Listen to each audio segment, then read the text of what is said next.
También todos los delitos y todas las modalidades de la trata de personas. En este conversatorio nos queremos enfocar en estos 3 primeros delitos, así que además porque el tema de trata es bastante amplio, pero sí decirles que la trata de personas en todas de sus modalidades entra dentro del abanico de delitos de abuso sexual infantil. Y por ejemplo, solo para que ustedes puedan tener una idea, delitos de trata de personas es la prostitución infantil, la pornografía infantil, la trata como tal, es decir, la comercialización de niños para fines sexuales, y el proxenetismo, por ejemplo, ¿verdad? Pero como les digo, la trata es un tema bastante amplio y tiene muchas modalidades, pero sin duda también entra dentro del abanico del ASI. Bien, en cuanto al delito de violación, violación especial, lo único que cambia en estos es la edad, ¿verdad? La acción es la misma y para términos legales y penales se entiende violación el acceso carnal, ya sea vaginal, bucal o anal, ¿verdad? Eso es lo que regula nuestro código. La violación es igual, la violación especial también es igual. Y lo que les digo que cuando estamos hablando de violación especial es cuando la víctima es menor de 14 años y los actos de lujuria son evidentemente todos aquellos tocamientos que no llegan a la penetración, ¿verdad? Todos esos juegos o tocamientos que un adulto puede hacer en perjuicio de un niño sin llegar a la penetración. Estos actos de lujuria también pueden incluir estos actos de masturbación, ¿no? Que muchos adultos utilizan a los niños para esos fines sin lograr tocarlos o penetrarlos, ¿verdad? Pero básicamente las estadísticas nos indican que estos delitos son quizás los más comunes, los que más vemos en cuanto a los delitos sexuales de ASI. Y el otro, perdón, el estupro también es con un menor de edad, pero debe de haber algunas condiciones de jerarquía, por ejemplo, alguna chica de 16, 17, que quizás tenga relaciones con el profesor, por ejemplo, ese es un caso típico. Aun cuando son consentidas, hay un componente de jerarquía ahí y que la víctima todavía es menor de 18, entonces a ese tipo de delitos se le llama estupro. Eso serían, Marco. Ok, muchas gracias, Laura. Definitivamente el marco jurídico de otros países puede que no sea exactamente como el nuestro, ¿no? Va a guardar ciertas similitudes, pero la realidad de cada país y su normativa pues, va a ser diferente. Lo menciono porque tenemos igualmente participantes de otros países, pero sin duda van a tener características similares. Vamos a continuar entonces. Gracias, Laura, por la respuesta a esta pregunta. Quisiera preguntar ahora, ¿dónde en nuestro país, en nuestra ciudad, nosotros podemos acudir al sospechar de lo que es un caso de abuso sexual infantil? Ya sea yo como profesional, ya sea que sospeche que mi hijo, mi hija o alguien muy cercano a mí es víctima de abuso sexual. Sabemos, ¿no?, de que se van a cruzar muchas preguntas en la cabeza, muchas interrogantes, miedos también. Pero ¿qué hacer y dónde acudir? Vamos a ver si nos ayuda el licenciado Jonathan con esta interrogante y posiblemente que pueda complementar un poco la abogada Laura para ver la parte desde lo estatal, ¿no? Que es el Ministerio Público y también desde la experiencia de la abogada que igual estuvo en el Ministerio Público y que ahora está en sociedad civil. Jonathan. Bien, perfecto. Bienvenidos y bienvenidas otra vez a todos. Pues, ¿dónde se puede acudir? Siempre hay que acudir a lo que son las instancias estatales. En este caso sería a las unidades de fiscalía, a las unidades de acceso de justicia, para poder hacer un proceso ya legal o un proceso de denuncia antes de tener la sospecha o de saber propiamente cualquier instancia de delito sexual. Siempre tenemos que acudir a lo que sería cualquier instancia, vuelvo a decir y vuelvo a recalcar, a cualquier instancia de fiscalía o de ministerio público. Dentro de lo que es el andamiaje del ministerio público, si usted o conocido tiene miedo o temor de hacer esta denuncia, pues la fiscalía, bueno, en el caso de Honduras, pero también a nivel de Latinoamérica, también se preserva lo que serían los datos. Los datos, por ejemplo, se puede colocar denuncias anónimas, denuncias con testigo protegido. Entonces, siempre se tiene que acudir a lo que sería una instancia del Ministerio Público. Otro punto importante, que dentro de esa instancia del Ministerio Público de Fiscalía, acudir a una unidad que se especialice en lo que sería el trato de personas vulnerables en caso de niñez, para tener un mejor abordaje. Siempre en estas instancias de poner denuncia de abuso sexual infantil o así, siempre tiene que ir con un familiar, puede ser un padre de familia, puede ser un hermano, un familiar cercano, y que este familiar pues siempre, y lo estoy hablando de mi experiencia, pues siempre porte para hacerlo un poco más fácil, porte su identidad, porte también la identidad del niño. Esto es muy importante, que siempre vaya con una persona que sea pues su representante legal. ¿Qué pasa en el momento?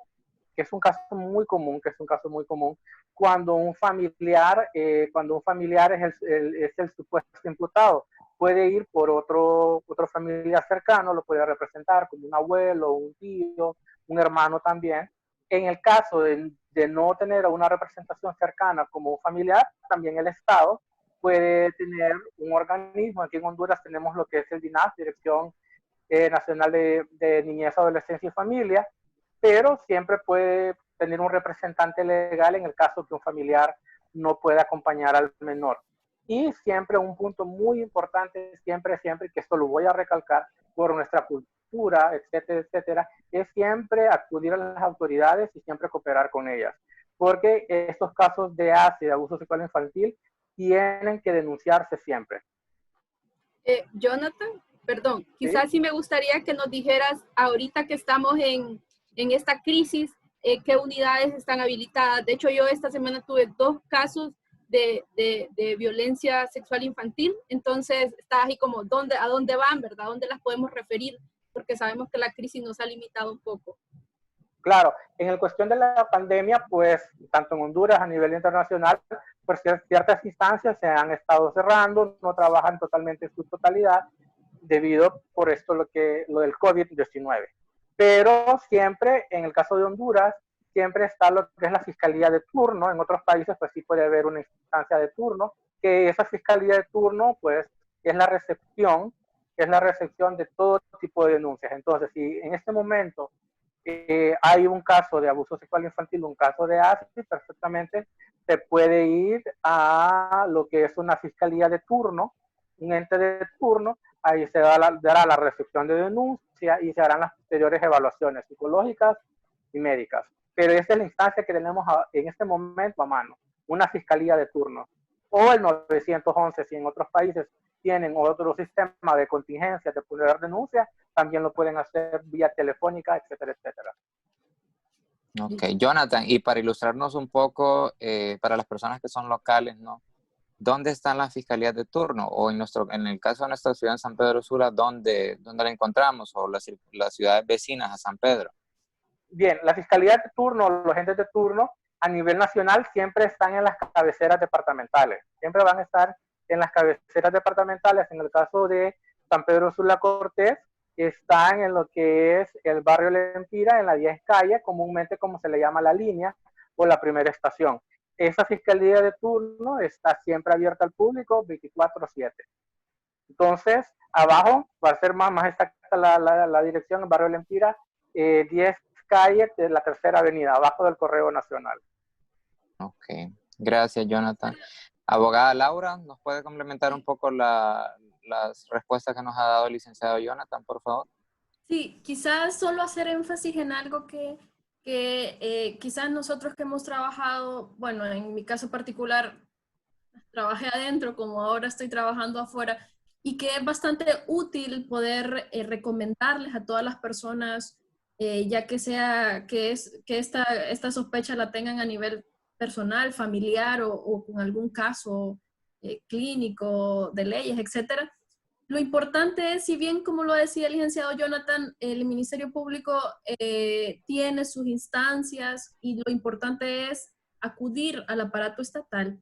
Nosotros sabemos que el aparato estatal como tal y en estos temas de ASI tiene limitaciones, ¿verdad? Y tenemos siempre tareas, porque siempre van a haber tareas, aunque hayan cosas muy buenas que se han mejorado en el Ministerio Público, siempre va a haber una tarea. Entonces, Lo que nosotros tratamos de que ustedes se lleven en este momento es que si bien usted puede ir a una posta policial, si bien puede ir a la EPI, si bien puede ir a los juzgados, etcétera, ¿cuáles son esos lugares idóneos? Digamos, si las circunstancias le obligan a ir a la posta, digamos, porque el caso está pasando ya, pues vaya, ¿verdad? Que ahí siempre la van a atender, pero digamos que no es lo más idóneo. Porque hay oficinas exclusivas en el Ministerio Público como el MAIE, que ya lo mencionaron acá, que se enfocan en estas víctimas. Entonces, ahí le dan un trato integral. Y como más adelante lo vamos a ver, se evita la revictimización, ¿bien? Porque si, por ejemplo, alguien de Chamelecón va a la posta de Chamelecón, el policía le va a preguntar qué fue lo que le pasó, a lo mejor si no tiene transporte le ayuda a transportarlo y lo va a llevar a la fiscalía de turno o al MAIE y le van a volver a preguntar y al final ese policía no va a hacer mayor cosa, no es el que va a investigar el caso, menos que esté infraganti, ¿verdad? Y vaya a detenerlo, pero se presta a esas cuestiones. Entonces, como les reitero, si ya no hay otra posibilidad, pues acuda a esas instancias, pero si no, nosotros siempre les recomendamos que vayan al MAIE, ¿verdad? Ahí hay, bueno, el licenciado que nos acompaña trabaja ahí, hay fiscales, hay trabajadoras sociales, o sea, ahí está el médico forense también, porque lo que se trata es de en ese mismo acto hacer todas las evaluaciones y todas las diligencias pertinentes en los casos de ASI para no revictimizar a la víctima, ¿no? Y lo otro es que, claro, yo sé que a lo mejor acá no solo hay personas de San Pedro Sula y el MAIE no está en todas las ciudades, y si son, digamos, ciudades o municipios muy pequeños, tendrán que abocarse al Ministerio Público, es lo mejor, ¿verdad? Aún en las zonas locales siempre va a haber una oficina del Ministerio Público y que quizás no haya MAIE o Fiscalía Especial de la Niñez, pero siempre manejan algún fiscal que se especialice en este tema, entonces es lo mejor. Y en esos lugares donde no hay, ya muy adentro, ¿verdad? Porque, y ahí suelen pasar un montón de casos de ASI, pero que ellos no saben dónde ir. En todos los lugares, por muy chiquitos que sean, siempre van a haber juzgados de paz, que en caso de que no haya Ministerio Público, todas esas unidades, siempre ellos son los encargados de hacer ese trabajo. Pero lo ideal quizás es evitar ir de buenas a primeras a las postas policiales, porque al final los policías, muchos de estos municipios no están muy sensibilizados en el tema. Entonces, el trato a la víctima de ASI en esos primeros momentos es vital para no afectarle más a la víctima, pero es vital también para las pruebas que se va a traer en los casos de ASI, porque recordemos y que, como yo les dije, al ser los delitos de ASI unos delitos silenciosos, básicamente nunca tienen testigos. Y la única prueba que se tiene es la declaración de la víctima. Además de que puede haber, si hubo una violación, evidencia física, pero la prueba vital es la declaración de la víctima. Entonces, hay que cuidar esos momentos y esas rutas que son las que nosotros mejor recomendamos. Igual, si son profesionales, si son psicólogos y que a raíz de su profesión se dieron cuenta de algo, esta es la mejor manera. La Fiscalía Especial de la Niñez tiene números directos también, el MAIE, y además creo que más adelante lo vamos a hablar más, pero existen lo que son las denuncias anónimas, ¿verdad? Y yo sé que en este tema del anonimato hay muchas personas que han tenido quizás malas experiencias en el pasado, pero déjenme decirles que si bien no es completamente, no podemos decir que estamos al 100 con eso, sí han habido bastantes pasos y avances que nos permiten a nosotros que trabajamos viendo, incidiendo en estas oficinas, decir que sí funcionan las denuncias anónimas. Lo ideal es, como decía el licenciado Jonathan, hablarlo, denunciarlo. O sea, aunque no sea nada mío, aunque no sea, pero el simple hecho de que yo supe que esta niña podría ser víctima, porque lo otro es, y aquí quiero recalcar eso también, que si usted es psicólogo, que si usted es abogado, que si usted trabaja en una ONG con niños, que si es estudiante, que si es de su familia, no es a usted que le compete comprobarlo, ¿verdad? Solo tener la mínima sospecha y eso basta. Si usted es docente, no necesita comprobarla, ni necesita que la niña o el niño le diga sí, profesora, o sí, terapeuta, o sí, abogado. Usted necesita la mínima sospecha, ¿verdad? es la entidad policial, el Ministerio Público, es lo que les toca comprobar si no. Pero al menos nuestra responsabilidad moral, en algunos casos legal, es poder poner conocimiento el hecho a las autoridades pertinentes. Y como decía, en la práctica, esto es lo que mejor funciona para el bienestar de la víctima y es lo que nosotros les recomendamos. Ok. Marcos, bueno, solo quizás hablar un poquito, el caso de que Laura dice de que lo importante es ir a las entidades correspondientes. La experiencia, ¿verdad, Laura? Nos muestra que una mala intervención inicial con un niño víctima incluso puede hacer que sus recuerdos se bloqueen y va a entorpecer definitivamente todo el proceso, porque el hecho de que yo estoy en crisis y necesito contarle a alguien y le voy y le cuento a una persona, en este caso muchos policías o muchas personas que no son sensibles al tema, en vez de ayudar a que el proceso de investigación se pueda dar con mayor fluidez, lo que hace es entorpecerlo, porque el niño viene y se bloquea y ya no recuerda, no puede hablar, cayó en una crisis. Entonces vean la importancia de poder ir a las instancias apropiadas para que lo que queremos es que el niño haga ese procedimiento que necesita hacer y que luego pues ya no tenga nada que ver. Pero si es un caso de esos que los niños no pueden hablar, que no recuerdan, eso requiere un trabajo ya más psicológico para que pueda controlar o entrar en un estado de equilibrio emocional y que él pueda lograr narrar los hechos. Ya, Marcos. Ok.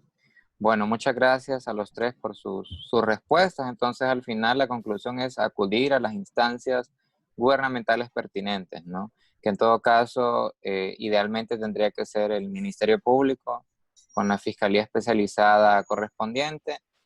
Y en última instancia, pues, como decían, si no hay de otra, pues, la policía, ¿no? Pero lo ideal sería el Ministerio Público. Como decía Laura, no es...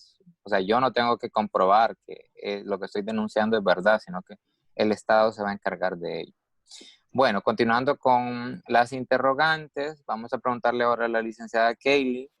Sé que aquí tenemos, tengo entendido, ¿no? Psicólogos o futuros psicólogos, médicos. ¿Y qué hacer si en consultorio pues aparece un niño y yo tengo la sospecha de que este niño puede estar siendo víctima de abuso sexual infantil? Y sobre todo si al ver que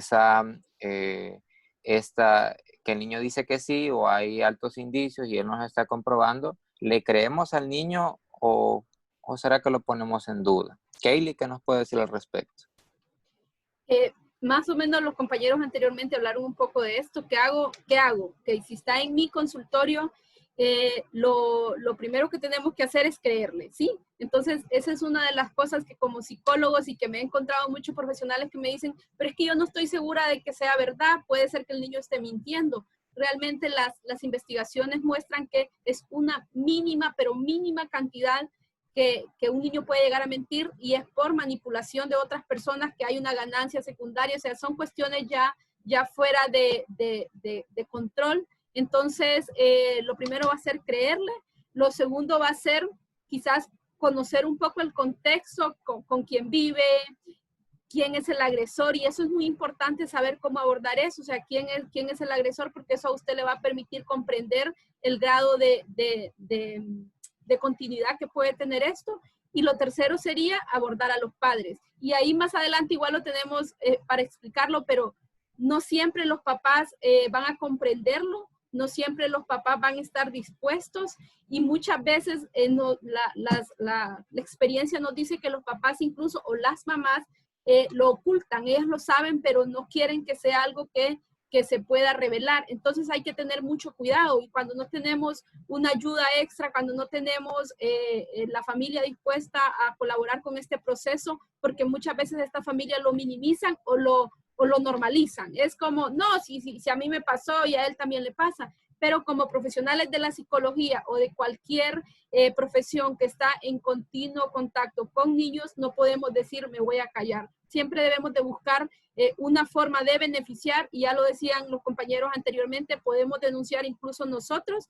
Hay diversas formas de hacerlo, no es como que yo tengo que ir con el niño y poner la denuncia, hay unas rutas que se pueden tomar, pero lo más importante aquí, compañeros, es no callar. O sea, el efecto del abuso sexual a corto, mediano y largo plazo son devastadores, y nosotros que lo hemos podido ver, nos preocupa y nos sensibiliza por el hecho de que es una nueva generación de niños que se está creciendo y se está creciendo con estos efectos. Entonces, ningún psicólogo, ningún docente, ningún médico, nadie debe de quedarse callado y sí buscar hablar con estas personas, en este caso sus padres. Más adelantito vamos a ver qué podemos hacer con los papás si realmente ellos no quieren o no están dispuestos a apoyar el proceso.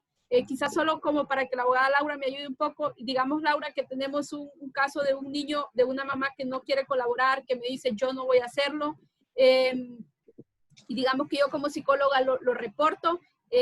¿Qué papel? DINAF puede jugar un papel muy importante en ese caso, ¿verdad? Que sería la entidad que podría acompañar al niño y eso, en el procedimiento.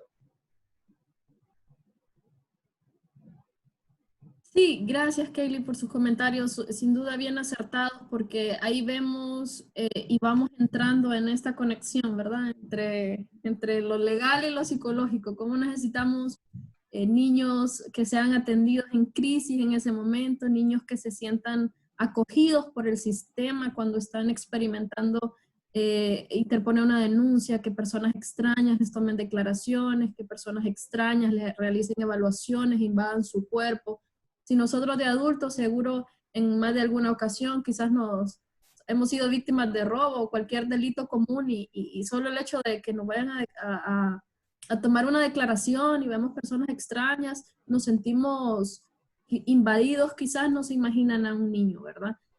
Bien, digamos que en este tema podríamos hacerlo corto o hacerlo muy largo, pero antes de contestar o quizás confirmar algo que Kaylee decía, yo les quiero decir algo. No hay en ningún país un protocolo o las bases y ni van a ver que diga esto se hace así, así, así. Y el hecho es que tratamos con gente. Estos delitos tratan con gente y además son seres humanos que son niños. Y los niños y los psicólogos comprenderán mejor que cada niño evoluciona de acuerdo a cada etapa de su infancia de diferente manera. Entonces es imposible en esta materia tener la respuesta acertada a todo. Lo que se trata y lo que deben de hacer nuestras instituciones estatales es buscar esa ponderación y siempre buscar y que prime el interés superior del niño, ¿verdad? Entonces, dicho esto, y lo digo porque no hay una respuesta, ¿verdad? Y en el caso de los papás pueden haber muchas vías.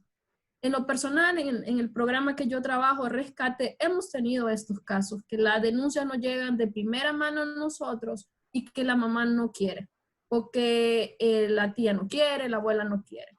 Nosotros, lo que nos ha funcionado es, en primera, es porque nosotros no podemos determinar en una primera entrevista, si, o el psicólogo o la psicóloga no puede determinar en una primera entrevista si es porque sabe del hecho y lo está solapando, o porque entra en crisis, pues, o sea, se imaginan a una madre decirle, mire que su hijo parece que está siendo víctima de abuso, es algo chocante emocionalmente. Entonces, lo que a nosotros nos ha funcionado es hablar con la mamá, dedicarle ese tiempo con la psicóloga y la mamá y el área legal también para explicarle lo que se viene, porque también es súper importante explicarle a la familia y al niño también, en la medida que él comprenda, si ponemos una denuncia va a pasar esto. Porque no podemos decirle, si pone una denuncia no va a pasar nada, porque las cosas tienen que someterse, el niño tiene que rendir una declaración, que ser evaluado por peritos forenses, que ser evaluado físicamente, etc. Entonces, explicarle el proceso a los padres o a los familiares, eso evidentemente les da una percepción diferente, ¿verdad? Y lo otro, bien, entonces hemos hecho eso, ¿verdad? Explicarle todo este proceso, tanto las consecuencias legales y las consecuencias psicológicas, explicarle lo importante de hacer justicia, es decir, la necesidad de denunciar, y hemos optado muchas veces con darle un espacio de días quizás para que ella lo asimile y que mientras la psicóloga está dándole ese acompañamiento, porque sin duda está en negación, en crisis, etc. Y luego ese contacto continuo nos da vía y no quiere denunciar porque lo está solapando o porque la mamá todavía está en crisis. es porque la mamá está en crisis, nos da una ventaja porque podemos trabajar a nivel emocional un poco más con ella y luego que ella misma o que el familiar mismo ponga la denuncia. Y si no, pues nosotros tendríamos que ser los encargados de poder poner la denuncia. Nosotros si somos una ONG, nosotros si somos un psicólogo, nosotros si somos un abogado, nosotros si somos el vecino, etc. Y como ya les decía, puede ser esa denuncia de manera anónima, ¿verdad? Es decir, no porque yo ponga la denuncia voy a ir a declarar, eso no es así. O yo porque ponga la denuncia me van a llamar a juicio, eso no es así, porque al final al Ministerio Público o para efectos penales no interesa quién supo, me explico, interesa que se acredite el delito y que se acredita quién fue y que haya una víctima, no quién supo por primera vez y quién fue el que notificó a las autoridades, eso es irrelevante en materia penal. Entonces, pero sí, lo relevante es, como ya lo reiteramos, ponerlo en conocimiento, porque si no lo ponemos en conocimiento, se van a seguir aumentando las cifras silenciosas y la cifra oscura, la cifra negra en los casos de AS. Entonces, quizás un poco eso. Ok. Bueno, gracias a las dos, Kaylee, Laura. Marcos. Dígame, Jonathan. Bien, solamente quiero ahondar respecto a la pregunta, porque es, ¿qué hago si tengo un caso de AS en el consultorio o en el aula? Entonces, primeramente, hace una manera rápida, cómo identificar que algo está sucediendo o que algo no está bien. Primeramente vamos a ver, o dentro de la entrevista, el encargado o el niño nos va a decir que come mucho, que come poco, que puede comer mucho, que puede comer poco, que duerme mucho o que duerme poco. También vamos a tener ciertos indicadores, por ejemplo, de agresividad. Va a decir que el niño es rebelde, van a decir que hubo un cambio hace poco, hace una semana, no hace una semana no, podemos decir hace un mes, así, hace 3 meses ha habido este cambio, ha bajado sus notas en la escuela, ha estado más agresivo con los demás niños, ha tenido ciertas conductas sexuales que no son acordes a su edad. Esto es lo que vamos a encontrar así a grosso modo. ¿Qué pasa cuando nos llega un caso de abuso sexual infantil al consultorio? Primeramente vamos a tratar lo que es la parte clínica, si tiene algún indicador de ansiedad, algún indicador depresivo, vamos a tratar esta parte. Igual si hay médicos que llegan a su consultorio algún caso de abuso sexual, primeramente es, por ejemplo, si llega con una hemorragia, tratar la hemorragia. Ahora, pero para ya pronunciarse tanto la parte psicológica y médica, si hay un abuso sexual, primeramente es dirigirlo a lo que serían las instancias de fiscalía o de Ministerio Público, ya que en estas instancias se encuentra un psicólogo forense, un médico forense, y son ellos que dentro de sus pericias van a determinar si hay indicadores o hay indicios de abuso sexual. Entonces, siempre cuando tengamos a nivel privado, en el consultorio o en un aula, los maestros, un caso de abuso sexual, primeramente es asistir a la persona, ya los psicólogos y los médicos, pues tratar de estabilizar a la persona clínicamente y luego derivarlo a lo que sería las instancias de Ministerio Público o Fiscalía. Ok, Jonathan, gracias por esa aclaración, ¿no? Y enriquecimiento de las respuestas que nos dieron Laura y Kaylee. Y al final la conclusión, ¿no? Es el tema del deber de denunciar. Y ya si lo queremos hacer de manera personalizada, es decir, yo denuncio, o de forma anónima, ¿no? Que igual Laura nos hablaba de la opción que tenemos con ASJ que se puede encargar de eso. Y ese es un buen dato a saber. Bueno, vamos a pasar ahora con Jonathan y tal vez luego Laura nos enriquece la respuesta. Ya sabemos entonces que tenemos que denunciar, pero ¿en qué momento hacerlo o cuándo, Jonathan? ¿Cuándo sería el momento ideal para poner la denuncia? Bien, primeramente, el momento ideal, lo más recomendable siempre es hacerlo lo más pronto posible, ya que al estar postergando las denuncias por años, esto hace que pues la afectación, que es la acreditación que hablaba la abogada Laura, pues vaya bajando un poco. Ahora bien, ¿cuál es mi responsabilidad dentro de todo este proceso de denuncia? Siempre mi responsabilidad va a ser, ya como profesional, como psicólogo, como médico, como maestro, primeramente es recibir al niño que me quiere contar algo o a la persona que me llega al consultorio. Primero es recibirlo, darles la confianza, lo que nosotros llamamos como rapport. Al tener este ambiente de confianza, al tener este ambiente de seguridad, pues el menor va a estar más disponible a poder cooperar. A la misma vez de hacer este recibimiento, hay que escuchar al menor qué es lo que nos está diciendo, su contenido, de lo que sucedió. Siempre hay que centrarnos en el cómo, cuándo, quién y dónde, cómo sucedió, quién fue, dónde y en qué momento pudo haber pasado. Luego de esto, siempre tenemos que tener lo que sería la asistencia si el niño entra en crisis al momento, poder estar con él, escucharlo. No vamos a ser jueces, de decir si es cierto, no es cierto, son mentiras, están mintiendo. No, en ese momento ahí nadie es juez, nadie es magistrado de la Suprema Corte de Justicia, ahí solamente es un acompañamiento. Ya cuando hemos escuchado a la persona, entonces al niño en este caso, vamos a hacer lo mismo, vamos a hacer esto, remitir a las autoridades correspondientes de este abuso y luego darle lo que sería un seguimiento y un acompañamiento. Entonces los primeros pasos son recibir al menor, escucharlo, pues estabilizarse en una crisis, luego remitir a las autoridades correspondientes y hacer posteriormente un acompañamiento en el caso de ser necesario y un seguimiento. ¿Qué pasó después? ¿Qué sucedió después de haber hecho esa denuncia? Ok. Bueno, gracias, Jonathan. Laura. Sí, claro, yo también coincido con el licenciado Jonathan. Establecer lo ideal es lo más pronto después del hecho, ¿verdad? Pero como yo les decía, hay casos que una mamá o un vecino, lo que sea, lo puede descubrir 1 año después, 2 años después. Y no quiere decir que no se pueda denunciar, siempre se puede denunciar.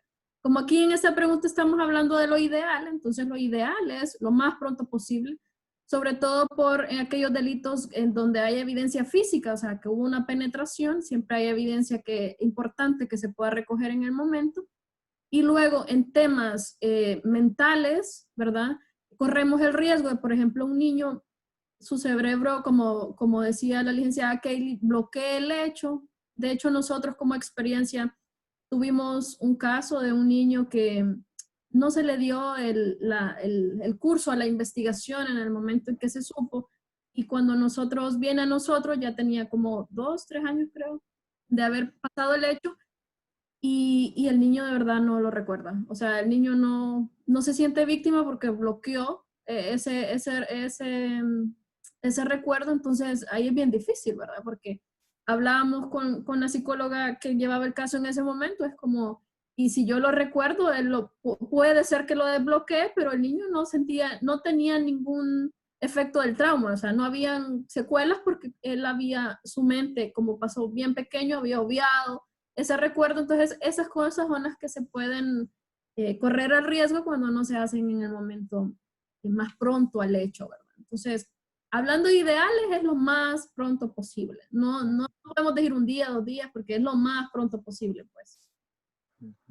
Ok, porque ya vemos, ¿no? De que si pasa mucho tiempo, todas las dificultades que se pueden presentar en el momento de procesar toda la información, ¿no?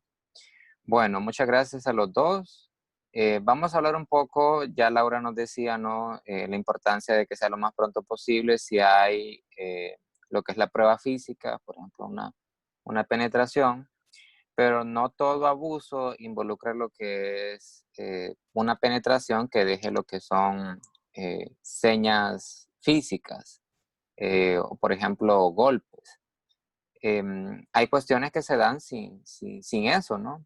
Entonces, aquí entra en juego lo que son las evaluaciones psicológicas. Y el invitado nuestro, el licenciado Jonathan, es perito, ¿no? Es perito forense y es una de las personas que evalúa a las presuntas víctimas de estos hechos. Entonces, Jonathan, si nos puedes comentar un poquito del por qué la necesidad y la importancia de hacer lo que son estas evaluaciones psicológicas a los menores. Si nos cuentas un poco, por favor.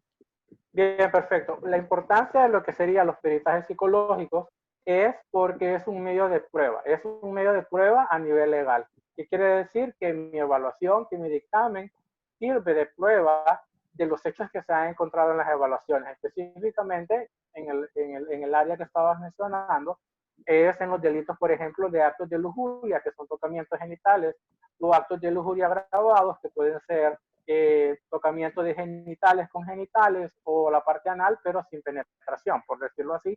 Entonces, no hay ninguna evidencia física, pero sí hay una evidencia psicológica.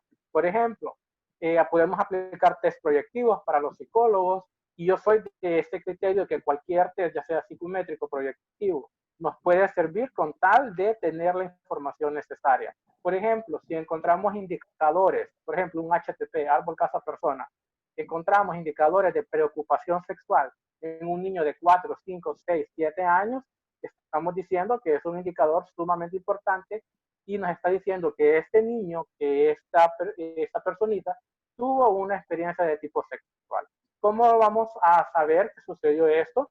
Nos tenemos que centrar prácticamente en lo que sería el psicodiagnóstico. Si encontramos también acompañado de esta preocupación sexual o esta sexualización en menores, alguna respuesta ansiosa, una respuesta depresiva, tenemos que siempre aplicar pruebas porque es nuestro medio de acreditación que sucedió algo. Y siempre seguir lo que sería el protocolo de evaluación psicológica, que va desde lo que es el consentimiento, ya sea de un padre, ya sea de un representante legal o del Estado, los datos generales, la historia familiar, que es muy importante, que hay antecedentes también de abuso, la parte del desarrollo psicomotor, todo lo que es una entrevista psicológica la vamos a ocupar. Acordémonos que psicología forense es prácticamente psicología clínica en ambientes legales. Luego vamos a evaluar lo que sería el contexto, cómo sucedió, el comportamiento del niño antes y después de este presunto hecho. Vamos a ver también lo que sería la credibilidad y validez del testimonio, que es los hechos narrados por el menor y que estos hechos sean acreditados con posibles afectaciones a través de las pruebas. También la importancia de estas evaluaciones psicológicas, como lo vuelvo a mencionar, son mecanismos de prueba. Prueba en un proceso legal. Entonces, por ejemplo, si viene un caso asignado a nosotros de lo que sería la fiscalía o del módulo de atención integral, pues aceptamos el caso, evaluamos, hacemos el peritaje y damos los resultados. También tenemos lo que sería el proceso de juramentación. Esto es cuando ya el caso pues ya está judicializado, ya está un poquito más avanzado, pero siempre cae sobre el psicólogo, que puede ser nominado por la fiscalía a través de un juzgado, y luego de esto, de hacer estas evaluaciones psicológicas que son muy importantes, después luego nos viene la citación, ya estoy alargándome un poquito, la citación al juzgado, porque lo que yo evalué, lo que yo pude percibir, lo que yo diagnostiqué en mi dictamen, tengo que ratificarlo en un juicio.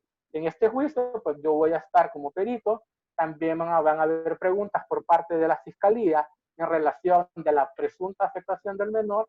También voy a tener a mi lado, generalmente, viéndolo desde mi posición al lado izquierdo, la defensa, haciendo preguntas acerca de mi dictamen, de la posible afectación, y preguntas también de los jueces, si en el caso que hay. Igualmente, si hay un consultor técnico que es otro psicólogo, puede hacer preguntas. Por todo esto es porque se busca siempre la verdad de las situaciones. Pero la evaluación psicológica per se es muy importante, específicamente en los delitos sexuales, pero cobra una mayor importancia en los que son los tocamientos. Bueno, gracias Jonathan, y la importancia, ¿no? Porque en los tocamientos no hay lo que es evidencia física, entonces ahí la prueba psicológica es de mucha importancia. Por acá tenemos algunas preguntas, algunos comentarios, voy a leer el último de ellos. Algo que nos dice Vanessa Desiré, también recordar que el psicólogo forense tampoco es el encargado de determinar si existe el delito. Recordar, ¿no?, que el proceso de justicia no es ni el perito psicólogo ni el médico el que va a brindar lo que es una resolución y decir sí, es culpable, condenen a X persona. Solo es la prueba científica y al final va a ser el juez quien va a valorar las diferentes pruebas y va a decir si eso sucede o no. Vamos a Correcto. vamos a ver, Jonathan, aquí hay una interrogante, si de una forma breve nos puedes comentar. Dice María Luján nos dice, ¿a los niños les hacen cámaras de cel grabadas sin la presencia de los padres? Muchas veces son los propios familiares quienes abusan. Si nos puedes comentar un poquito de manera breve, Jonathan, al respecto. Bien, lo que sería el proceso de la cámara GCL, la cámara GCL, siempre se tiene un representante. Este representante puede ser un familiar o ya puede ser un padre, la madre, un hermano, un abuelo, etcétera, etcétera. Pero, por ejemplo, si el acusado, un ejemplo, es el padre, entonces dentro de la cámara GCL está la propia cámara, al otro lado pues está la parte con lo que sería el juez, el defensor, la fiscalía, y aparte está una área lúdica. En esa área lúdica pues se encuentra lo que sería la madre en este caso, un hermano o un abuelo o la abuela o un representante del Estado, que en este caso sería DINAF, un ente de protección a la niñez, pero siempre, siempre, siempre por parte del protocolo, por parte de la misma protección del niño, siempre va a estar el padre de familia. Ahora, el padre de familia o el representante no va a estar en el área donde se le van a hacer las preguntas, sino que el padre va a estar en una área aparte. Porque lo que se quiere en ese momento es la recepción del testimonio y la credibilidad del testimonio. Entonces, tal vez la presencia de un familiar puede cohibir al menor. Entonces, lo que se tiene es que sí está la presencia del padre y está su representante legal, pero al momento de hacer las preguntas en cámaras de cel, el padre va a estar en otra área. Ok, bueno, gracias, Jonathan. Importante ese detalle, ¿no? Vamos a ver, Laura. Y solo para ahondar un poco en las cuestiones de cámara de GESEL, que ahora, gracias a Dios, esa es una herramienta valiosa para evitar la revictimización y sobre todo para, antes de cámara de GESEL, incluso había lugares donde todavía se confrontaba a la víctima con el agresor y eso, los que entendemos ahora un poco más sobre los impactos emocionales, eso es nefasto, ¿verdad? Entonces, bien, hemos hecho aquí en Honduras falta todavía, ¿verdad? Porque solo en las ciudades grandes hay cámara de GESEL, pero ahí se va. Yo creo que es la idea.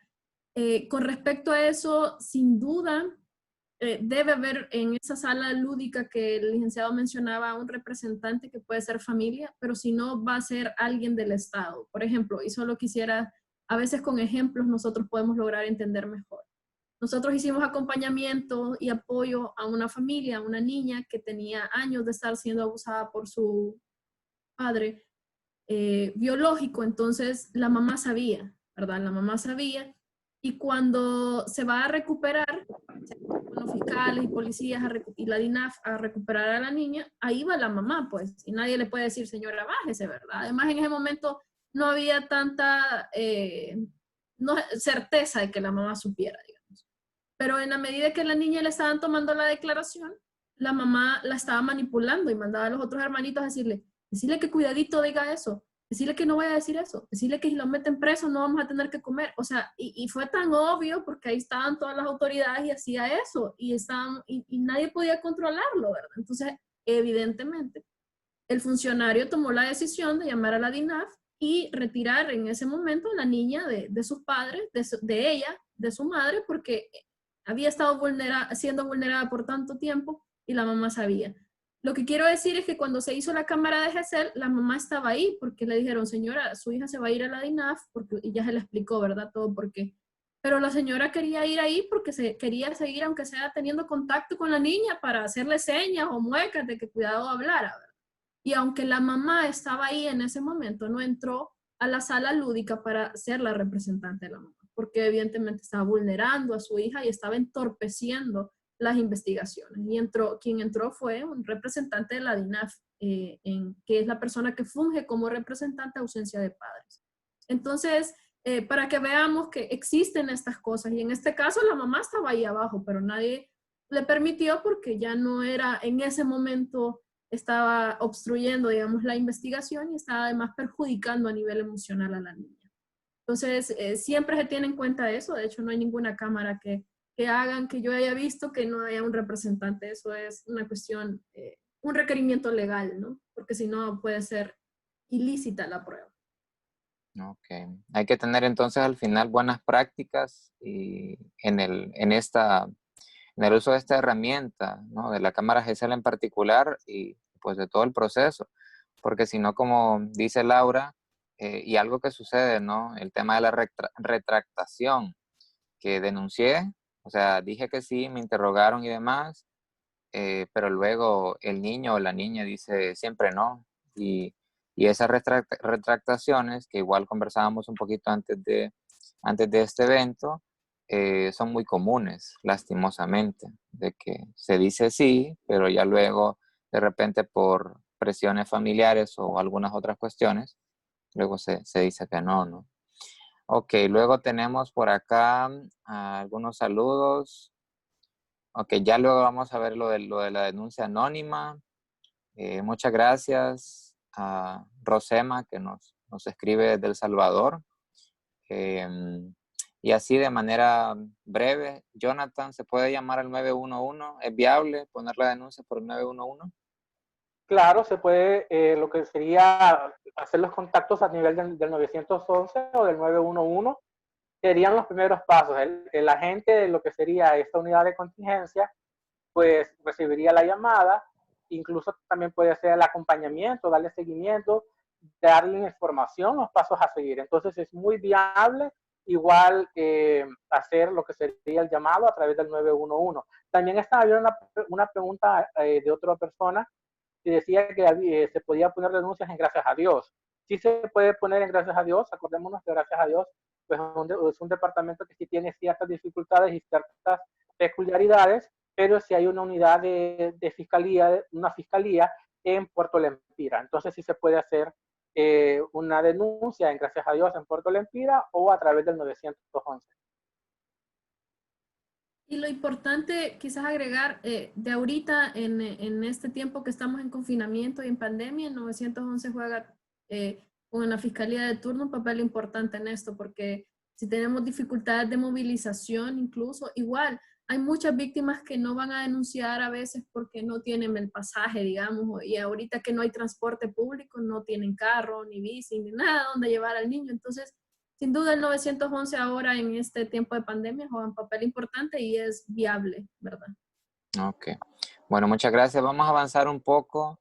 Vamos a ver Kaylee. Kaylee hace ratito nos estaba hablando del tema de la revictimización. Solemos escuchar mucho este término, pero ¿qué es? ¿Y por qué hay que evitarla?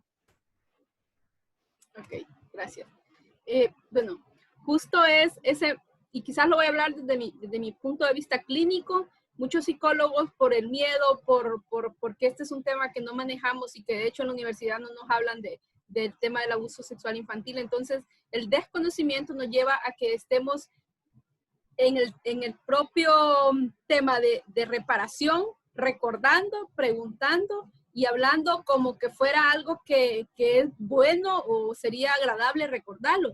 Y cada vez que este chiquillo recuerda esto y cada vez que lo narra, es como que lo esté viviendo. Y yo siempre les pongo este ejemplo. Ustedes sienten un olor agradable y dicen, y les recuerda algo y los traslada a eso, a ese momento. Justo también pasa con los niños, pasa con los recuerdos que tenemos, pasa con los momentos que vivimos, que si lo asociamos a algo más, es como que lo volvamos a vivir. Entonces, a nivel clínico, cada vez que el psicólogo de alguna manera pregunta o escarba, vamos a decir, sobre este tema, estamos revictimizando y no es favorable para la evolución en un proceso terapéutico. Evidentemente, si el niño me quiere contar y fíjese que me pasó esto y esto es parte de la sanación, sí puede ser, pero si yo como terapeuta estoy preguntando, estoy manipulando esta información, no va a ser saludable para recuperar la salud mental de este niño.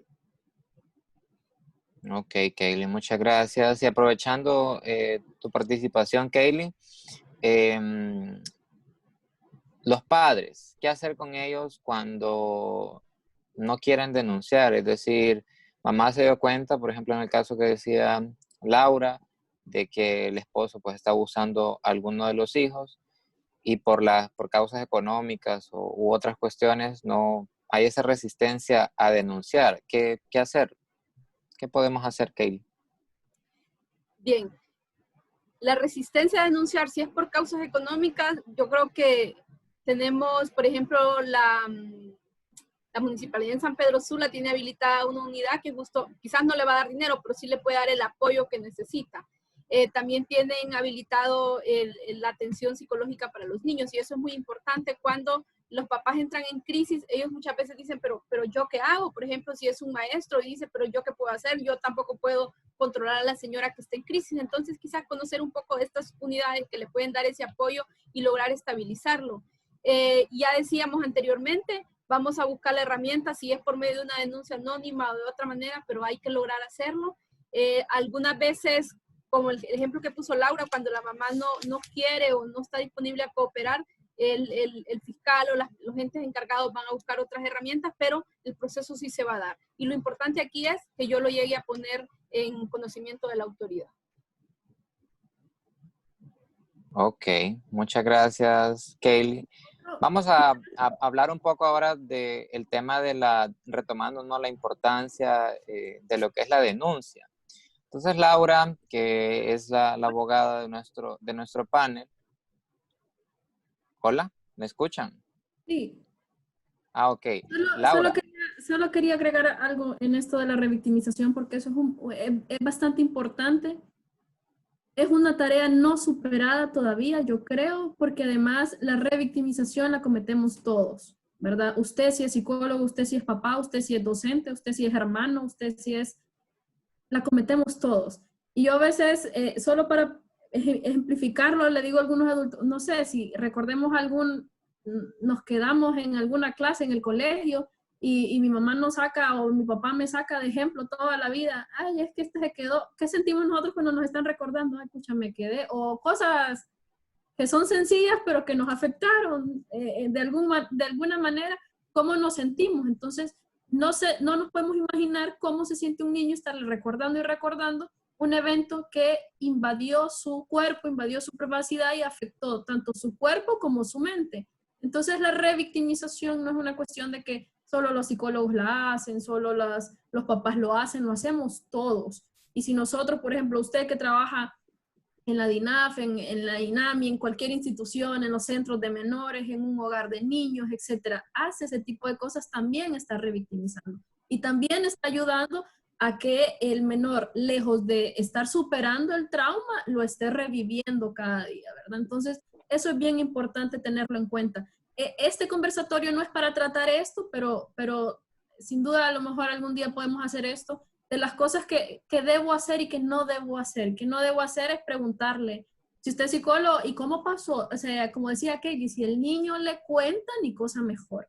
En el programa que yo trabajo se le da atención terapéutica a los niños, en este caso enfocados en NACI, y las psicólogas nunca le preguntan eso. O sea, usted puede dar toda una terapia sin necesidad de que pregunte. En algún momento el niño, por una u otra razón, dibujando en algunas pruebas, en algunas evaluaciones, o él ya lo dice, lo puede hablar y está bien, ¿verdad? Pero hay que evitar esto en todo momento, igual si es un familiar. ¿Y qué te pasó? ¿Y qué te hizo? ¿Y cuándo? Eso no le compete a usted. Basta con que le crea a su niño, con que le crea a su niño o a su beneficiario, etcétera, al niño que está atendiendo en ese momento. Y lo otro muy importante que también se da es la victimización secundaria, que esa la cometen los operadores de justicia, ¿verdad? Se ha comprobado que el hecho de que un niño vaya a someterse a un proceso penal, de por sí ya lo carga a nivel psicológico y emocional, ¿verdad? Y además, se ha comprobado que en muchas víctimas ese paso por el proceso penal trae traumas. Y esos traumas, que son diferentes al abuso, se deben a la victimización secundaria que cometen todos los operadores de justicia. Bueno, no todos, pero que sí cometen en gran medida. Entonces, hay que ir trabajando eso también. Y esa victimización secundaria tiene que ver con que si hay la gente de investigación que le está tomando de la aclaración, llega, pero luego llega la fiscal y no le gusta una pregunta, entonces le vuelve a preguntar. Y después el psicólogo también le pregunta. Ahora lo que estamos, digo estamos porque mi organización estamos trabajando en incidir en eso, es que en un solo momento esté el psicólogo, el psiquiatra, el forense, el perito y el investigador escuchando una sola vez la versión del niño, ¿verdad? El MAIE, yo he visto personalmente que a veces lo hacen, está la trabajadora social, el psicólogo y eso, para que no estén repreguntándole la misma versión. Entonces, yo les dejo con esto, tengamos mucho cuidado con la revictimización porque esa la cometemos todos, desde el ámbito que nos encontremos, esa la cometemos todos. Entonces hay que tener mucho cuidado con eso. Okay. Muchas gracias, Laura, por esa concientización, ¿no? de ese tema de la revictimización, que no hay que pensarla que solo la van a cometer las personas que están interviniendo en la atención al menor, sino que al final es cuestión de todos, ¿no? Esa misma curiosidad de uno o esa necesidad de saber qué pasó, qué te hizo, al final termina dañando, ¿no? Estar recordando y estar contando y contando afecta. Vamos a ver, Laura, en materia legal, yo sé que actualmente tenemos un código penal que no sabemos si entró en vigencia o no entró en vigencia, pero ¿qué dice la ley en torno a la denuncia? ¿Hasta cuándo se puede denunciar si sospecho de que alguien es víctima de abuso sexual? Si ya pasaron, por ejemplo, ya la niña tiene 15 años y eso sucedió a los 9, ¿se puede denunciar, Laura? Sí, qué buena pregunta. Y realmente los que trabajamos en estos temas siempre nos las hacen. Y hay un índice de casos de prevalencia que alarman y saben que muchas veces puede ser que ese índice se esté aumentando porque las personas desconocen que pueden denunciar. Si bien, Marcos, tenemos problemas con el código y justo el tema de prescripción sí lo toca el nuevo código. Entonces, solo para sin ahondar muy jurídicamente en el tema de prescripción en el Código Penal. Anteriormente, en el código que estamos ahorita todavía, las penas, o sea, el tiempo que usted tiene para poder poner en conocimiento una denuncia prescribe tomando en cuenta la pena máxima del delito más la mitad. Es decir, por ejemplo, en el delito de violación especial con el código anterior, es una pena de 10 a 15 años, ¿verdad? 15 años es la pena máxima, entonces 15 más la mitad. Entonces tengo más de casi 30 años para yo poder poner una denuncia. Eso es lo que me faculta la ley. Quiere decir que si el hecho pasó hace un año, hace 2 años, hace 10 años, hace 15 años, yo puedo ir y denunciar, ¿verdad? Evidentemente no va a ser lo mismo por la cuestión que ya hablamos anteriormente, ¿verdad? En cuál es el tiempo ideal, pero sí se puede. Con el nuevo código que está ahorita, como las penas a los delitos sexuales, lamentablemente, nuestros legisladores la bajaron en la violación. Ahora es de 9 a 13 años la violación y la prescripción sí varía. Digamos que si la pena es mayor de 10 años, prescribe a los 20 años. Entonces yo tengo 20 años para poder poner una denuncia y en los delitos que son menores de 10 años, yo tengo 15 años para poder poner la denuncia. Si ven ustedes, igual aunque haya cambiado, siempre hay bastante, digamos, lapso de tiempo para poder poner una denuncia. Es decir, si ya pasaron 40 años, evidentemente ya no, ¿verdad? No se puede. Pero 15, 20 años es el límite en estos casos de violación. Ok. Importante conocer estas disposiciones legales, ¿no? Porque si bien es cierto, hace ratitos hablábamos de que el mejor momento es lo más pronto posible, pero hay veces que no sucede así. Creo que desconozco las cifras y desconozco las estadísticas, pero muchas veces pasa bastante tiempo y no se ha interpuesto lo que es la denuncia. Entonces el tema de la prescripción es bien importante que lo manejen docentes, médicos, psicólogos, todos los profesionales que pueden atender menores e igualmente cualquier ciudadano común, ¿no? Estamos llegando al final del conversatorio. Hay una pregunta más y posteriormente vamos a pasar a la sección de preguntas y respuestas, unos 5 o 7 minutos, y estaríamos dando por finalizado el evento. La última pregunta, esto es para los tres, en el orden que ustedes quieran participar. ¿Qué propuestas pueden dar desde su trinchera, desde su experiencia, para el combate, la erradicación? Yo creo que es un poco difícil, pero que esta situación se presente lo menos posible.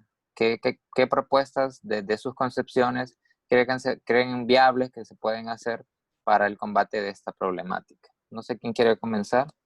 Yo quiero comenzar.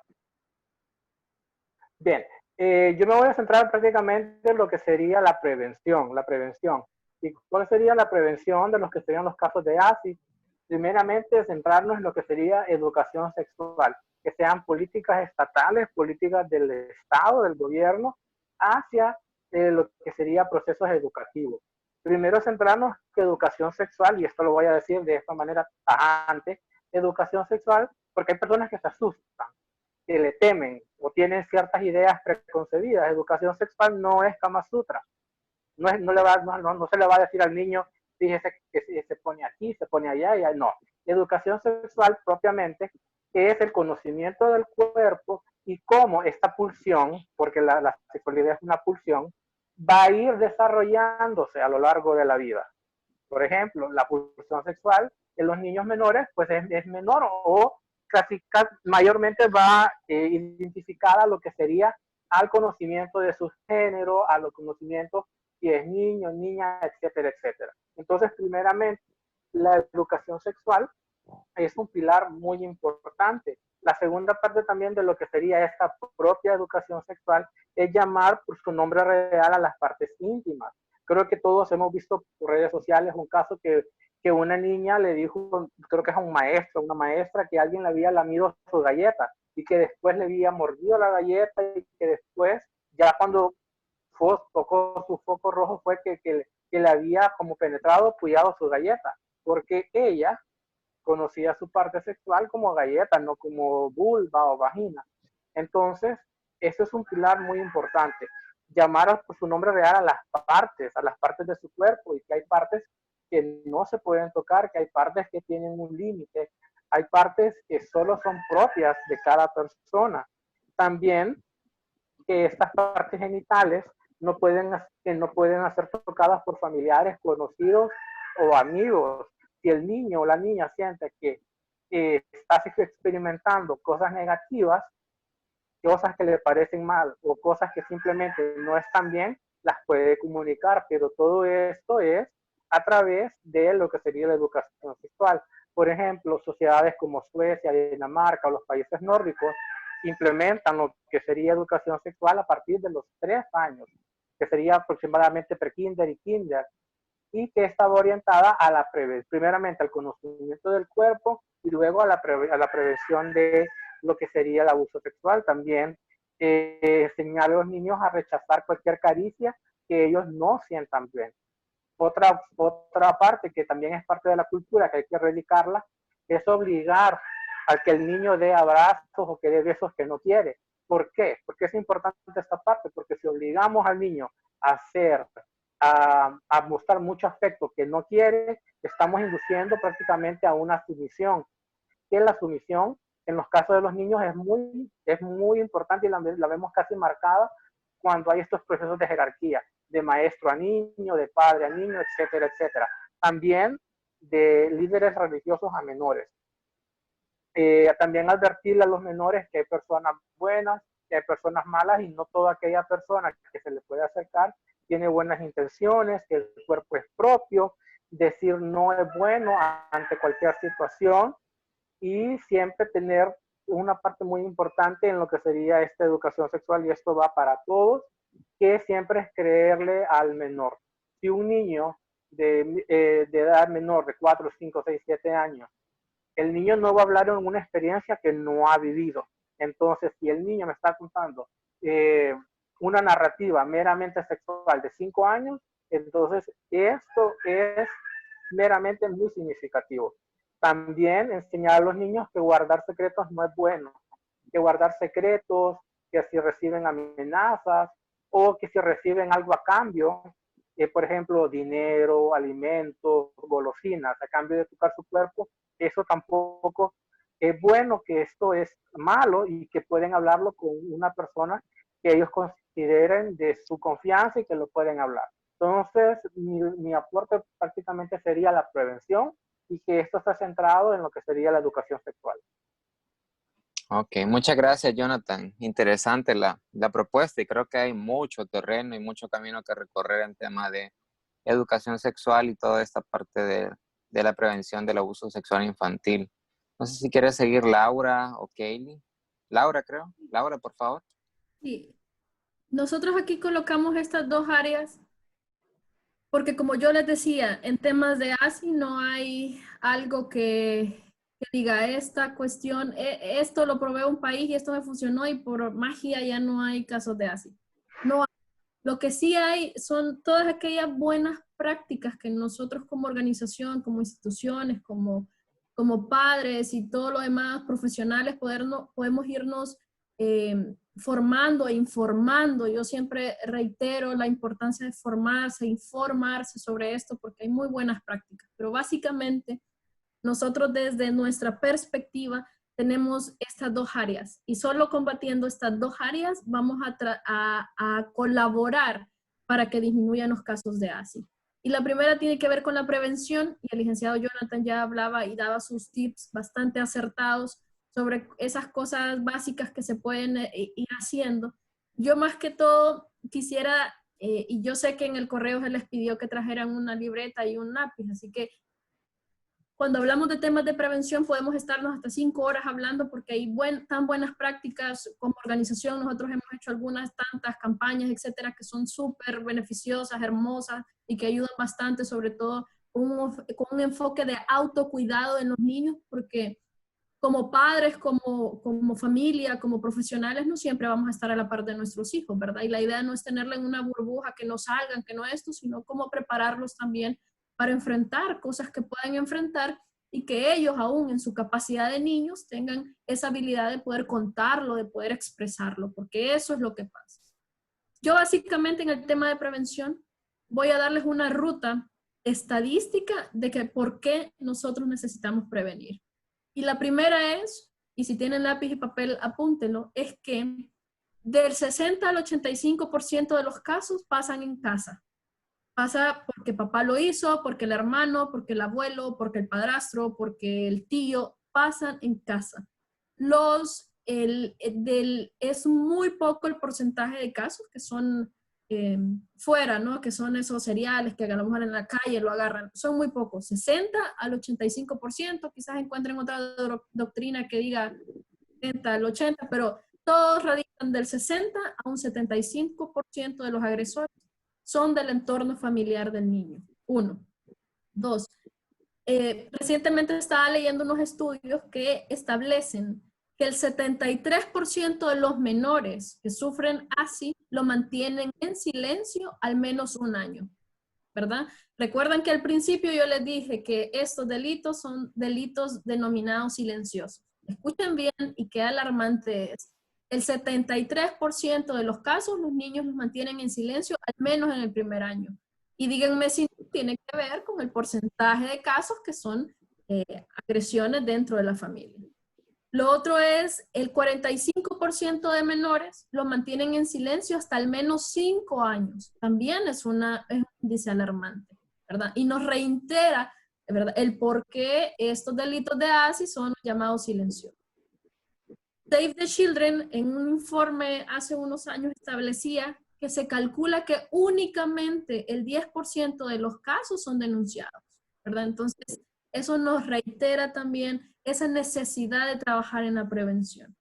Y lo otro que es un estudio que encontré en un estudio muy grande que realizaron en España, en donde lo que se trataba de determinar son la estrategia que utilizan los agresores, y en un 50% los agresores utilizan el engaño, ¿verdad?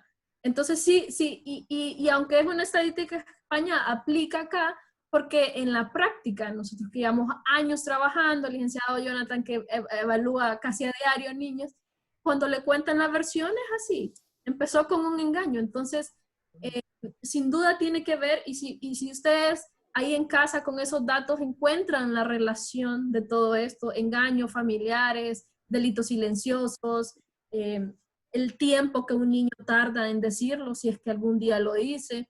Entonces esto nos hace tener esa conciencia y esa sensibilización en la necesidad de de poder trabajar en la prevención, porque no es el combate, digamos, aquí no es la estrategia el combate, es la estrategia la prevención. Y la prevención puede ser, ya lo decía el licenciado Jonathan, desde muchas áreas y no voy a ahondar en eso porque es un tema bastante largo. Y lo otro es la detención.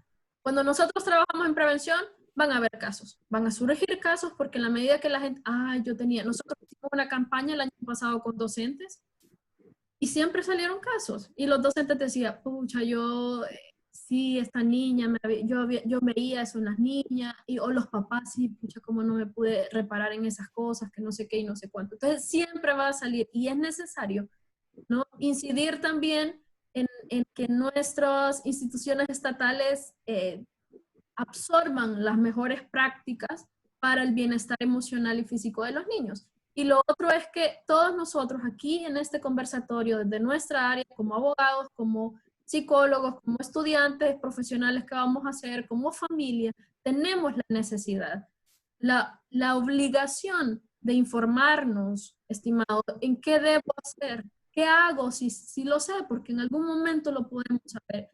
Y parte de no reaccionar y no detectar estos casos es porque a veces no sabemos qué hacer. Y eso es comprensible, ¿verdad? Porque no todos así como hay personas que se especializan en adultos mayores, en mujeres, en niños, en ASI, estas son ramas bien complejas, sobre todo en la de ASI. Entonces, pero en la medida que nosotros estamos en estos espacios que nos permitan, a través de la experiencia y del conocimiento que otras personas pueden tener en el área, adquirir esos conocimientos y esas habilidades, solo así vamos a tener las herramientas como profesionales y como personas para poder detectar y combatir. Entonces, mi mensaje es ojalá que se quede grabada estas cifras en ustedes porque son alarmantes. La idea no es vivir con miedo, pero sí con las antenitas bien puestas, porque yo siempre digo esto, y todos los que me conocen saben, los que hemos trabajado y siempre también lo digo a mi familia. A veces a algunos familiares le digo, mire esto cuando pasan en la Rosa de Guadalupe casos bien trágicos de ciberacoso, de abuso.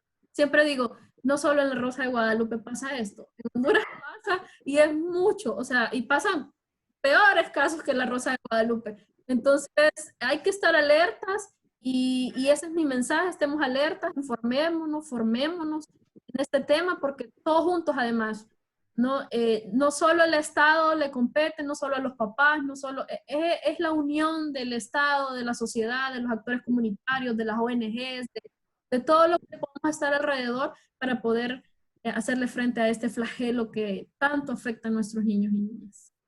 Ok, muchas gracias, Laura. Yo solo quisiera mencionar, ¿no? El efecto pandemia también.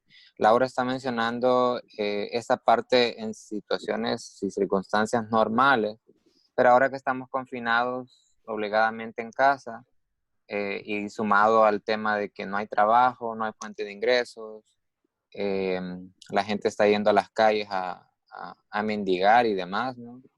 Es una situación que lo que viene como efecto psicosocial es dramático, ¿no? Ya se nos está yendo el tiempo. Kaylee, de manera breve, tu comentario y respuesta a esto para ya ir cerrando un poco. Sí, ya los compañeros dijeron todo lo que se puede hacer. Evidentemente tenemos mucho que hacer, pero creo que una de las cosas es eso, lo que estamos haciendo ahorita, sensibilizándonos. A medida nos sensibilizamos, tomamos conciencia de cómo está la situación y de qué aportes podemos hacer. Así que yo más que todo a los psicólogos, docentes, abogados, médicos que están acá con nosotros, es justo eso. Si nos damos cuenta de un caso es no callarlo, porque la detección en este caso es muy importante y las secuelas.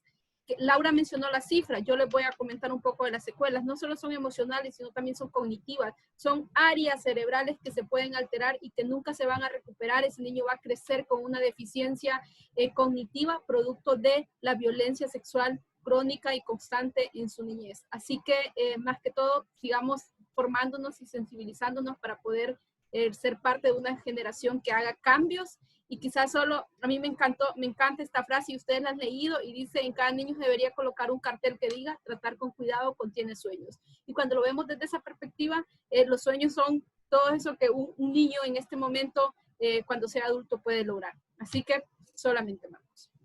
Ok, muchas gracias. Vamos a tomar de manera breve porque el tiempo nos consumió. Les prometimos 1 hora, ya nos pasamos. Pero por aquí hay algunas interrogantes.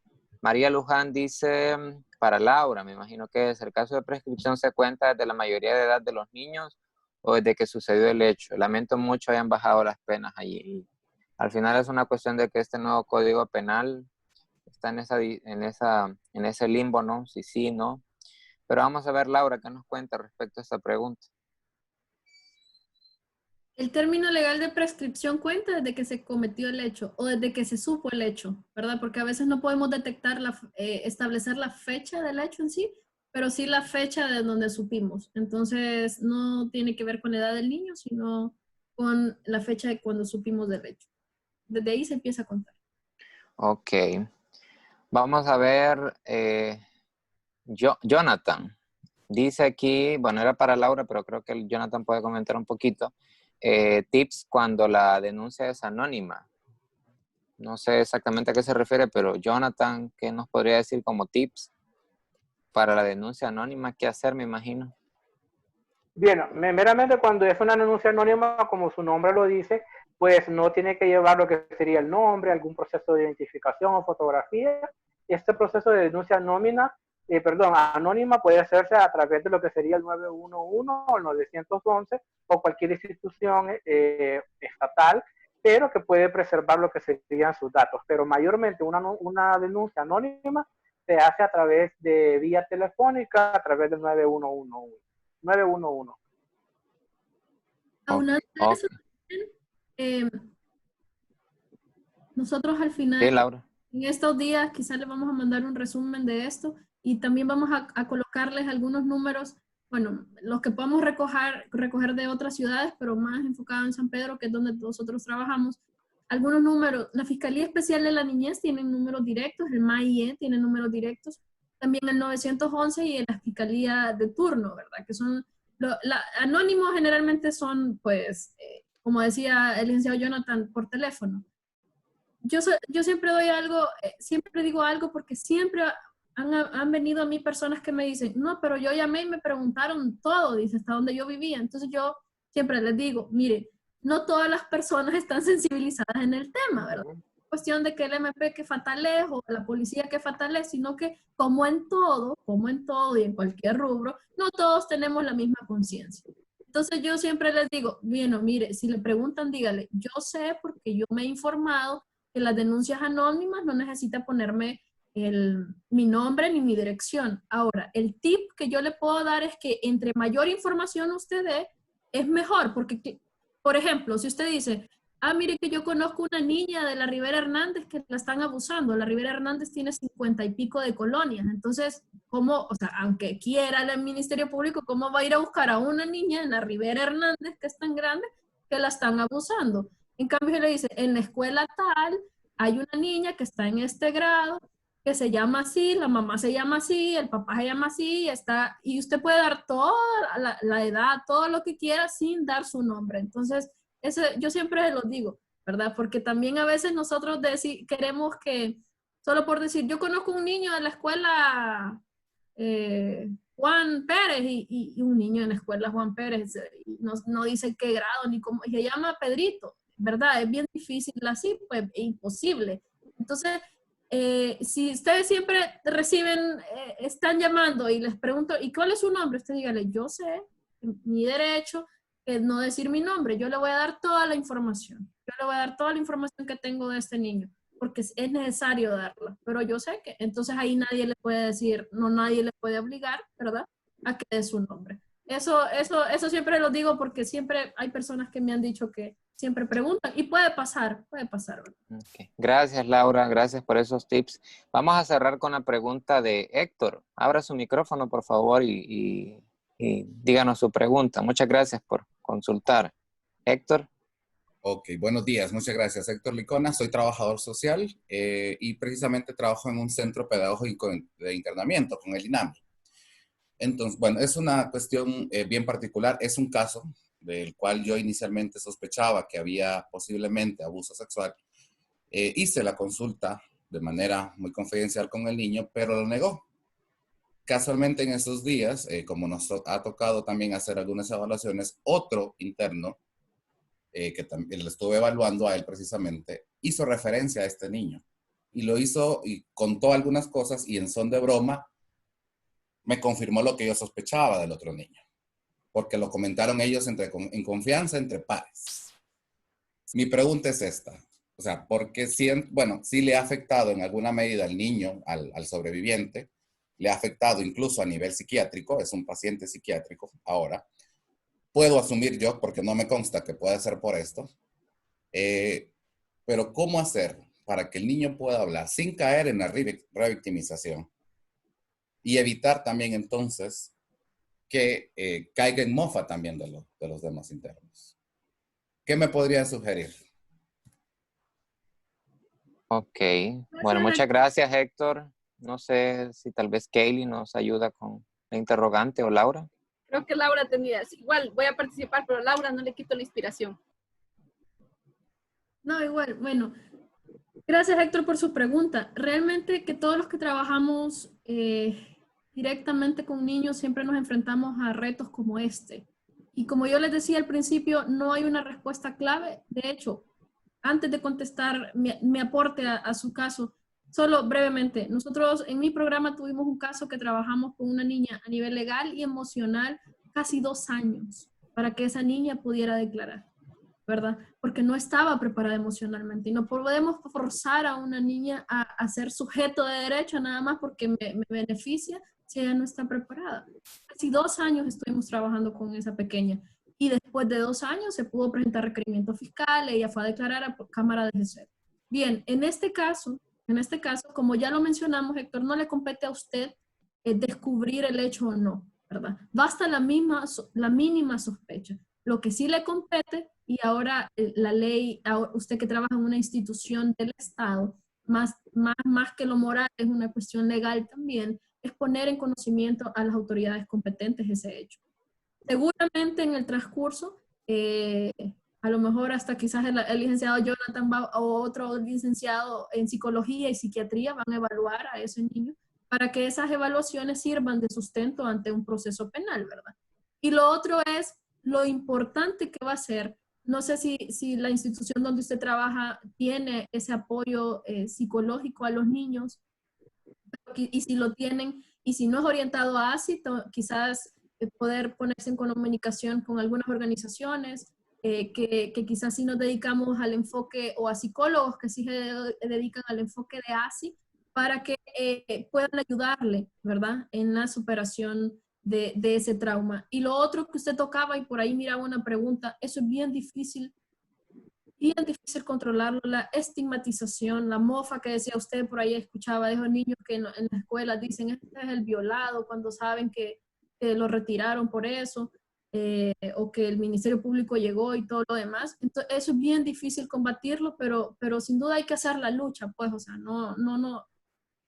Los que trabajamos con niños y más con adolescentes sabemos que solo porque le diga, deja de decirle a fulanito así, no va a funcionar, ¿verdad? Eso es bien difícil. Lo otro que podría recomendar, Héctor, a nivel legal, es que quizás pueda comunicarlo usted directamente a la Fiscalía Especial de la Niñez para que ellos tomen cartas en el asunto y evitar que lleguen policías y lleguen agentes al lugar a traer al niño, y más bien interactuar con el centro para que sea el centro el que lleve al niño a la fiscalía y evitar que sus pares lo vean y la estigmatización evidente cuando ya sepan que, por ejemplo, está yendo a un proceso penal. Esa sería mi recomendación. Eso es viable, la fiscalía lo puede hacer perfectamente, pueden unir esfuerzos y enlazar. De hecho, nosotros trabajamos en eso, en esa interacción, y hemos visto buenos resultados, así que esa es mi recomendación desde el área legal. Ok, gracias, Laura.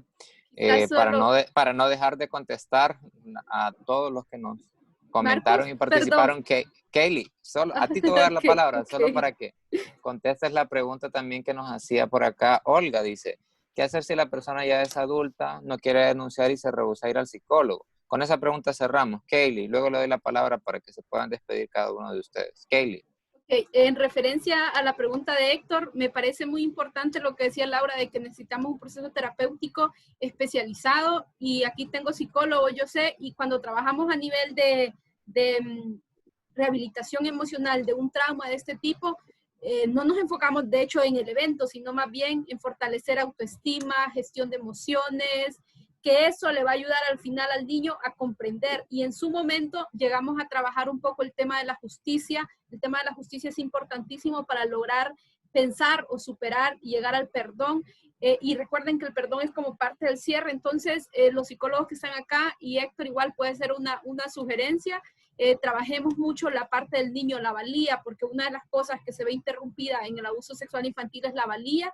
Evidentemente lo que decía Héctor de que tiene un diagnóstico psiquiátrico, eso lo vemos a diario en nuestro quehacer, viendo cómo afecta el abuso sexual, no solo las emociones, sino también la mentalidad y la personalidad, cómo la puede trastornar.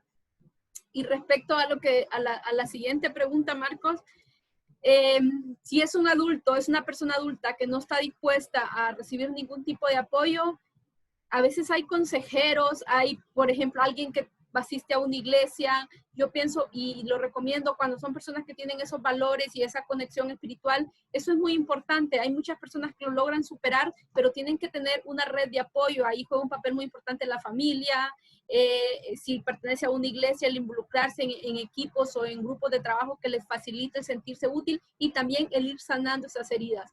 Porque ya siendo adulto es muy complicado. O sea, yo sé que ya hemos crecido y tenemos una mentalidad bastante cerrada de abrirnos con otras personas creyendo que ya no se puede hacer nada. Sin embargo, quizás de una manera un poco informal en estos entornos de la comunidad, de la iglesia, pueda ser un momento para que esa persona pueda encontrar apoyo y pueda ir canalizando todas esas emociones negativas. Ok, gracias, Kaylee. Bueno, llegamos al final. Muchas gracias a cada uno de ustedes, de los participantes y de nuestros panelistas. Solo le voy a dar 20, 30 segundos a cada uno de ustedes para que se despida y pues pueda dar un mensaje respecto al tema que vimos el día de hoy. Vamos a empezar con Jonathan. 20, 30 segundos. Jonathan. Hola, es que le estaba respondiendo en el chat al caso de Héctor, creo que es el trabajador social. Bueno, pues muchas gracias por la invitación, y siempre con el mensaje de por favor no guardar silencio ante estos casos, siempre denunciar a las autoridades correspondientes y no callarse. ¿Okay? Pasen un feliz día, y pues siempre tener este hábito que es muy difícil a nivel de Honduras, que es la cultura de la denuncia, pero es muy importante. Ese es mi mensaje. Okay. Gracias, Jonathan. Pasemos ahora con la abogada Laura. ¿Qué nos quiere decir? 20, 30 segundos, rapidito, Laura. Corre tiempo. Perfecto.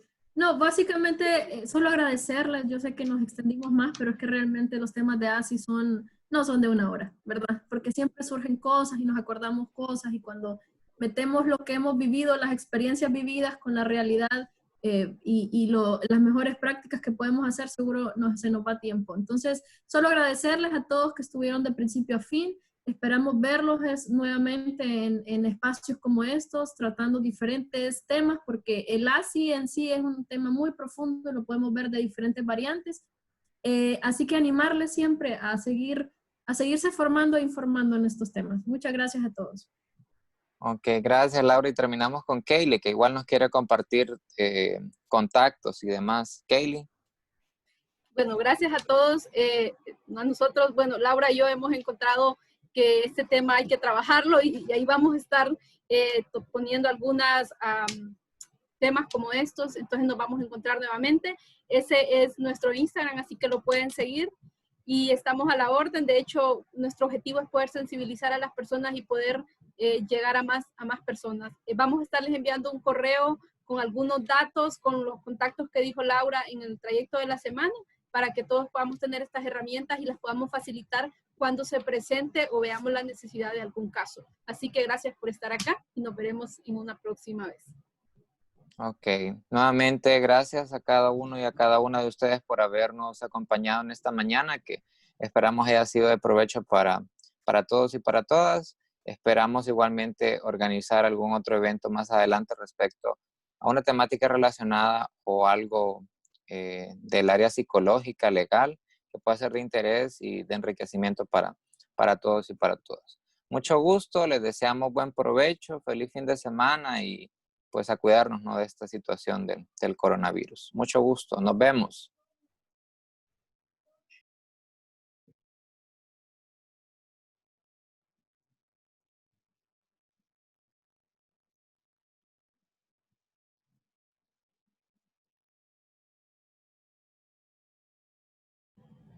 Muchas gracias, excelente jornada. Gracias.